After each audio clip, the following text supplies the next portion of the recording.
नमस्कार। आज हेउछि नवेम्बर 13 तारिख गुरुवार। आपण मानक पई नेकी आसीछि आज दिनर केतोटी गुरुत्वपूर्ण खबर। सेति पई वीडियो को शेष पर्यंत देखंतु एवं आपणक भल पाइबा स्वरूप गोटे गोटे लाइक कर दियंतु। ता सहित हम चैनल को जदि नुआ आसीछंती चैनल को सब्सक्राइब करी पाखर आस्थिबा बेल आइकन को क्लिक करी रखंतु। चलंतु आज दिनर गुरुत्वपूर्ण खबर उपरे नजर पकेइबा। प्रथम खबर विश्व प्रसिद्ध कटक बालीयात्रार अवधि आउ गोटिए दिन वृद्धि हैला। ए नै मुख्यमंत्री मोहन चरण माझी घोषणा करिसंती। एहा द्वारा बालीयात्रा 12 तारिख परिवर्ते 13 तारिख अर्थात आज उद्यापित हेबो। बालीयात्रा प्रति साधारण लोकंक आकर्षण और आग्रह तथा मेलारे व्यवसायी मानक कारोबार को नजर रे रखी मुख्यमंत्री एहार अवधि वृद्धि करिसंती। तेणु बालीयात्रार अवधि आउ गोटिए दिन वृद्धि करिसंती मुख्यमंत्री मोहन चरण माझी बोली खबर मिलिछि। परवर्ती खबर डिसेंबर मासरे ओटीईटी परीक्षा आरंभ हैला आवेदन प्रक्रिया। ओडिशा माध्यमिक शिक्षा परिषद बीएससी पक्षरु ओडिशा शिक्षक योग्यता परीक्षा बा ओटीईटी 2025 पई विज्ञप्ति प्रकाश पाइछि। आसंता डिसेंबर 17 तारिख रे ओटीईटी 2025 परीक्षा अनुष्ठित हेबो। प्रकाशित विज्ञप्ति अनुसार डिसेंबर 17 तारिख रे एही परीक्षा दुईटी सिटिंग रे कराजिबो। नवेम्बर 12 तारिख अर्थात गतकाली ठारू परीक्षा पई ऑनलाइन रे आवेदन आरंभ होई जाईछि। आवेदन करिवार शेष तारिख हेउछि नवेम्बर 25 तारिख। आशायी प्रार्थी माने बीएससी रो ऑफिशियल वेबसाइट को जाई निर्धारित समय सीमा मध्यरे आवेदन करिबा पई परामर्श दिया जाईछि बोली खबर मिलिछि। परवर्ती खबर आज महाप्रभुंक बनक लागि नीति 4 घंटा बंद रहिबो जगा दर्शन। आज मार्गशीर कृष्ण नवमी तिथि पड़ुछि। एही तिथि रे श्री विग्रह मानक बनक लागि नीति अनुष्ठित हेबो। एणु द्वितीय भोग मंडप भोग शेष हेबा परे साधारण लोकंक पई महाप्रभुंक दर्शन बंद रहिबो। संध्या 6 टारु राति 10टा पर्यंत सर्वसाधारणक पई दर्शन बंद रहिबो बोली खबर मिलिछि। परवर्ती खबर आसंता 17 तारिख रे लघुचाप संभावना। दक्षिण बंगोपसागर रे लघुचाप क्षेत्र सृष्टि नै पूर्वानुमान करिसंती अंतर्जातीय पाणीपाग विज्ञानी जासन निकोलस। एहार प्रभाव रे आंध्र प्रदेश तमिलनाडु पुडुचेरी रे एवं केरल रे वर्षा होई पारे। तेबे लघुचापर प्रभाव ओडिशा रे कोन रहिबो ताहा उपरे नजर रहिछि। सेही परि आसंता काली दक्षिण पश्चिम बंगोपसागर रे एक लो प्रेशर नै पूर्वानुमान करिथिला पाणीपाग विभाग। हेले एहार प्रभाव ओडिशा उपरे रहिबो नाही। अन्यपटे राज्य रे शीत लहरी संभावना। पाणीपाग विभाग पक्षरु सतर्क सूचना जारी करा जाईछि। जलीय बाष्प ह्रास सहित उत्तर पश्चिम दिगरु बहुथिबा शुष्क ठंडा वायु प्रभाव रे राज्य रे खसिछि पारद। 5 दिन रे 5 डिग्री खसिलानी राति तापमात्रा 15 डिग्री तळे रहिछि 9टी सहरर पारद। गतकाली राजधानी रे सर्वनिम्न राति तापमात्रा 14.8 डिग्री सेल्सियस रेकर्ड करा जाइथिला। जी उदयगिरी रे सर्वनिम्न तापमात्रा रेकर्ड होईछि। आगामी 3 दिन पर्यंत 2 रु 3 डिग्री तापमात्रा कमिबा नै सूचना दैछंती आंचलिक पाणीपाग विभाग। आज और आसंता काली कटक अनुगुल झारसुगुड़ा कंधमाल खोर्धार किछि स्थान रे शीतलहरी संभावना रहिछि बोली खबर मिलिछि। परवर्ती खबर 2026 कैलेंडर रे 29 दिन सरकारी छुट्टी। राज्य सरकार पक्षरु 2026 वर्ष लागि कैलेंडर जारी करा जाइछि। राजस्व विभाग पक्षरु जारी विज्ञप्ति अनुसार आसंता वर्ष कैलेंडर रे 29 टी साधारण छुट्टी तथा सरकारी छुट्टी रहिछि। 2026 वर्ष पई कैलेंडर रे राज्य सरकार कर्मचारी पई 9 टी इच्छा दिन छुट्टीर व्यवस्था रहिछि। तेबे आसंता वर्ष सरकारी कर्मचारी पई 6 दिनर छुट्टी एक प्रकार महंगा साब्यस्त हेबाकू जाउछि। कारण 5 टी छुट्टी रविवार पडुथिबा बेले महालया द्वितीय शनिवार छुट्टी दिन पडुछि। रविवार पडुथिबा छुट्टी मध्यरे महाशिवरात्रि 15 फेब्रुआरी, रविवार पडुथिबा छुट्टी मध्यरे महाशिवरात्रि फेब्रुआरी 15 तारिख, पहिली रज जून 14 तारिख, महाअष्टमी अक्टोबर 18 तारिख, कुमार पूर्णिमा अक्टोबर 25 तारिख एवं दीपावली नवेम्बर 8 तारिख रहिछि बोली खबर मिलिछि। परवर्ती खबर नवेम्बर 15 रु बरगड़ धनुଯାत्रा कलाकार चयन। बरगड़ धनुଯାत्रा महोत्सव आसंता डिसेंबर मास 24 तारिख रु आरंभ हेबो। दीर्घ 11 दिन व्यापी आसंता 2026 मसिया जानुआरी मास 3 तारिख पर्यंत एही महोत्सव चालिबो। तेबे एथर महोत्सव रे अभिनय पई कंस समेत अन्य प्रमुख चरित्र पई कलाकार चयन कराजिबो। एथि पई अनेक आशायी आवेदन करिथिबा बेले आसंता 15 तारिख रु विभिन्न चरित्र पई कलाकार चयन कराजिबो। दीर्घ 3 दिन धरी आसंता 17 तारिख पर्यंत स्थानीय बिजू पटनायक टाउन हॉल परिसर रे चयन अनुष्ठित हेबो। 15 तारिख देवकी, नारद, चारुण, मुष्टिक, सार्थकी, वासुदेव, अक्रूर एवं उग्रसेन। 16 तारिख रे महामंत्री और सेनापति एवं 17 तारिख दिन कंस महाराज सकाशे साक्षात्कार अनुष्ठित हेबो। कंस महाराज चरित्र रे 44 जन, महामंत्री 33 जन, सेनापति रे 64 जन, देवकी रे 14 जन, नारद रे 20 जन, चारुण रे 17 जन, सार्थकी रे 10 जन, मुष्टिक रे 18 जन, वासुदेव रे 30 जन, अक्रूर चरित्र रे 20 जन, उग्रसेन रे 11 जन तथा समुदाय 291 कलाकार चयन रे अंशग्रहण करिवे। आवेदनकर्ता निज भूमिका पई उद्दिष्ट तारिख रे पूर्वाह्न 9:30 सुधा बिजू पटनायक टाउन हॉल रे पहुंचबा पई फोन माध्यम रे जणाई दिया जिवो बोली धनुଯାत्रा महोत्सव समितिर संपादक सुरेश्वर सतपथी सूचना दैछंती बोली खबर मिलिछि। परवर्ती खबर मुख्यमंत्री बारबाटी मैच समीक्षा। बारबाटी स्टाडियम रे हेबाकु थिबा अंतर्जातीय टी20 मैच प्रस्तुति समीक्षा करिसंती मुख्यमंत्री मोहन चरण माझी। बैठक रे क्रीडा मंत्री सूर्यवंशी सूरज उपस्थित थिले। मुख्य सचिव पुलिस डीजी समेत ओसीए सभापति पंकज लोचन महांती उपस्थित थिले। डिसेंबर 9 तारिख रे बारबाटी रे भारत और दक्षिण आफ्रिका टी20 सीरीज रो प्रथम टी20 मैच खेला जिवो। बारबाटी रे एहा हेबा चतुर्थ टी20 मैच। मुख्यमंत्री कहिसंती जे एही मैच प्रति समग्र देश और विश्वर नजर रहिबो, तेणु मैच त्रुटि शून्य भावे परिचालित हेबा दरकार। ओडिशार मर्यादा सुरक्षित पाई समस्ते सचेतन रहिबा आवश्यक। दिल्ली रे होइथिबा विस्फोरण परिप्रेक्षी रे एही अंतर्जातीय क्रीडा समय रे पुलिस प्रशासन पक्षरु लोकंक सुरक्षा प्रति एक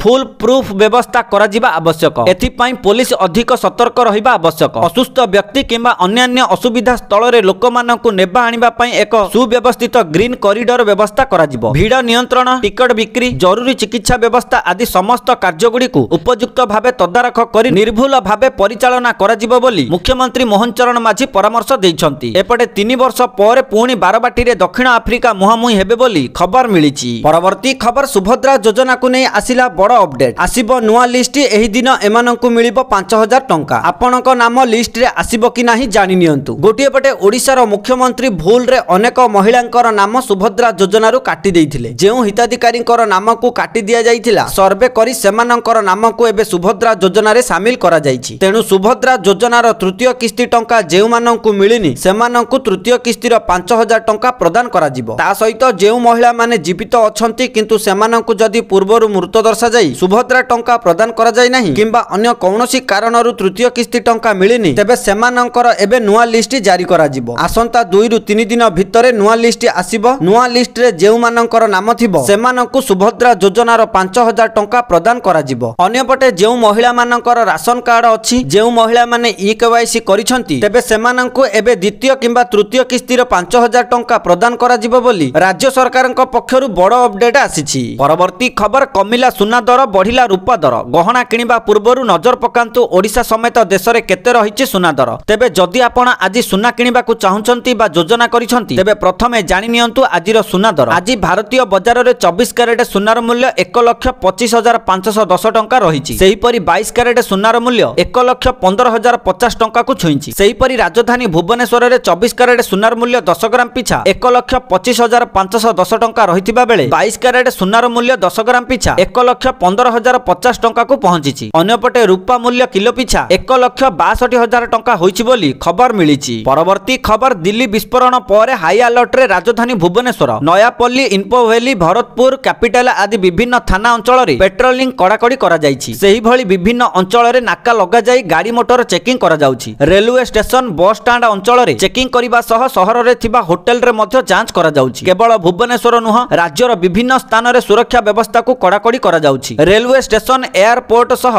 ऐतिह्य स्थल व्यापक सुरक्षा व्यवस्था ग्रहण करा जाइछि। ता सहित पुरी रे मध्य हाई अलर्ट जारी करा जाइछि। बेलाभूमि, समुद्र कूल, बड़दाण्ड सह श्रीमंदिर चतुर्पार्श्व, रेलवे स्टेशन, बस स्टैंड रे हाई अलर्ट जारी करा जाइछि। पेट्रोलिंग वृद्धि सह समस्त आईआईसी को सतर्क रहिबाकु निर्देश दिया जाइछि। सेही परि संबलपुर रे मध्य हाई अलर्ट करा जाइछि। हीराकुद डैम रो सुरक्षा व्यवस्था को बढ़ा जाइछि। समलेश्वरी मंदिर रे मध्य सुरक्षा व्यवस्था को मध्य बढ़ाई दिया जाइछि। शहरर संवेदनशील अंचल रे पुलिस जांच करूछि। ए नै संबलपुर एसपी सूचना दैछंती बोली खबर मिलिछि। परवर्ती खबर कटक ऐतिहासिक बालीजात्रा अवसर रे प्रथम महानदी बोईत प्रतियोगिता 2025 उद्घाटित होई जाइछि। राज्यर समृद्ध सामुद्रिक ऐतिह्य परंपरा स्मृति को उद्यापित करिबा पई ऐतिहासिक बालीजात्रा कटक 2025 रो अंश स्वरूप प्रथम महानदी बोईत प्रतियोगिता 2025 अनुष्ठित करा जाइथिला। नवेम्बर 11 और 12 तारिख 2 दिन धरी कटकर गड़गड़िया घाट रे एही प्रतियोगिता अनुष्ठित होइथिला। एथिरे ओडिशा, छत्तीसगढ़, बिहार, पंजाब, दिल्ली, आसाम, उत्तर प्रदेश, झारखंड और हरियाणा भली राज्यर जातीय स्तरीय पुरुष और महिला दल एही प्रतियोगिता रे अंशग्रहण करिथिले। उद्घाटनी समारोह रे मुख्य अतिथि भाव रे उपमुख्यमंत्री प्रभाती परिडा उपस्थित रहिबा सह फ्लैग होस्टिंग करी बोईत रेस आरंभ करिथिले एवं प्रतियोगी माननकु उत्साहित करिथिले बोली खबर मिलिछि। परवर्ती खबर झियो जन्म हेले सरकार देबे टंका, शीघ्र करंतु आवेदन। गोटिए पटे केंद्र सरकार झियो मानक सुविधा पई अनेक योजना करिसंती। एथि मध्यरु सबुठारु लोकप्रिय बालिका समृद्धि योजना चलांती। एही योजनार लक्ष्य हेउछि झियो जन्म को उत्साहित करिबा, सेमानकर शिक्षा खर्च बहन करिबा एवं बाल्य विवाहर कुप्रथारु सेमानकु रक्षा करिबा। एही योजना अधीन रे देशर झियो मानकु सुरक्षा देबा एवं सेमानकर निरंतर शिक्षा सुनिश्चित करिबा पई प्रयास करा जाइछि। बालिका समृद्धि योजना माध्यम रे सरकार झियो जन्म हेबा ठारु तांकर शिक्षा पर्यंत आर्थिक सहायता प्रदान करंती। प्रारंभ ଘरे झियो जन्म हेबा परे मां को प्रसव समय 500 टंका आर्थिक सहायता प्रदान करा जाय। परवर्ती समय सरकार 10म श्रेणी पर्यंत झियोर शिक्षा पाई प्रत्येक पर्याय रे एक छोट परिमाणर आर्थिक सहायता प्रदान करंती। एही योजना अधीन रे केवल सहरांचल एवं ग्रामांचल रे थिबा बीपीएल परिवार माने झियो जन्म हेबा परे सरकारी सहायता पाइबा को योग्य हेबे। गोटिए परिवार रे केवल 2टी झियो एही योजना रु उपकृत होई परिबे। कन्या जन्म हेबा परे सरकार मां को 500 टंका प्रदान करंती। तथापि एहा परे विभिन्न स्तर रे शिक्षा पाई आर्थिक सहायता मध्य मिलिथा। एही योजना रे प्रथम रु तृतीय श्रेणी पाई वार्षिक 300 टंका प्रदान करा जाय। चतुर्थ श्रेणी पाई सरकार द्वारा 500 टंका प्रदान करा जाय। पंचम श्रेणी रे पाठ पढ़ा पाई 600 टंका प्रदान करा जाय। षष्ठ एवं सप्तम श्रेणी पाई वार्षिक 700 टंका प्रदान करा जाय। अष्टम श्रेणी रे पाठ पढ़ा पाई 800 टंका प्रदान करा जाय और नवम एवं दशम श्रेणी पाई वार्षिक 1000 टंका प्रदान करा जाय। तेणु जदि आपण बीपीएल हिताधिकारी तेबे यथाशीघ्र आवेदन करंतु। आवेदन करिबा पाई झियोर आधार कार्ड, जन्म प्रमाण पत्र, पितामातांको आधार कार्ड, राशन कार्ड, निवास बा घर प्रमाण पत्र, पासपोर्ट साइज फोटो, आय प्रमाण पत्र, बैंक पासबुक विवरणी इत्यादि आवश्यक। एही योजना रे बीपीएल हिताधिकारी माने आवेदन करि परिबे। ता सहित झियोर बयस 18 वर्ष रु कम हेबा उचित एवं परिवार पाखरे झियोर जन्म प्रमाण पत्र रहिबा आवश्यक। तेबे जाई एही योजनार लाभ पाई परिबे बोली खबर मिलिछि। परवर्ती खबर प्रधानमंत्री को कड़ा चेतावनी। भूटान गस्तरु फेरिबा परे प्रधानमंत्री नरेंद्र मोदी दिल्ली रे होइथिबा विस्फोरण घटना को नै गभीर उद्वेग प्रकाश करिसंती। एलएनजेपी हॉस्पिटल परिदर्शन करिथिले, जेउठारे से दिल्ली कार बोमा विस्फोरण रे आहत होइथिबा लोकंकु भेटिथिले। से कहिसंती जे एही घटना अत्यंत भयावह एवं एथिरे जड़ित षडयंत्रकारी को कौनसी परिस्थिति रे क्षमा दिया जीव नाही। प्रधानमंत्री मोदी स्पष्ट करिसंती जे दिल्ली रे घटिथिबा एही दुर्भाग्यजनक घटना को भारत सरकार गुरुतर सह नैछंती एवं एहार तदंत जोरदार चालिछि। से कहिसंती दिल्ली रो घटना अत्यंत भयानक। जेउ माने एही षडयंत्र पछरे अछंती सेमानंकु कदापि छडा जीव नाही। सेमानंकु खोजी खोजी बाहर करिबा पई समस्त प्रकार प्रयास करा जीव एवं दंडित करा जीव बोली खबर मिलिछि। परवर्ती खबर चाकरी अपेक्षा रे थिबा प्रार्थीक पई खुशी खबर। एनपीसीआईएल रे डेप्यूटी मैनेजर पदवी पई नियुक्ति घोषणा करिछि। आग्रही एवं योग्य प्रार्थी माने सरकारी वेबसाइट को जाई आवेदन फॉर्म पूरण करि परिबे। अधिक सूचना पई एहार ऑफिशियल वेबसाइट को जाई चेक करि परिबे। आग्रही प्रार्थी 27 नवेम्बर पर्यंत आवेदन करि परिबे। एही नियुक्ति पई आवेदनकारी संबंधित विषय रे इंजीनियरिंग रे डिग्री किंबा समकक्ष व्यावसायिक योग्यता हासिल करिथिबा जरूरी। चयन प्रक्रिया रे लिखित किंबा ऑनलाइन परीक्षा रे शामिल रहिछि। एहा परे इंटरव्यू किंबा व्यक्तिगत मूल्यांकन द्वारा चयन करा जिवो। एनपीसीआईएल अनुଯାयी प्रार्थी को डाक्तरी परीक्षा देबाकू पड़िबो। एथि सहित पीएसयू कार्यनिर्वाही अनुଯାयी मनोनीत प्रार्थी को दरमा भत्ता एवं अन्यान्य सुविधा प्रदान करा जिवो बोली खबर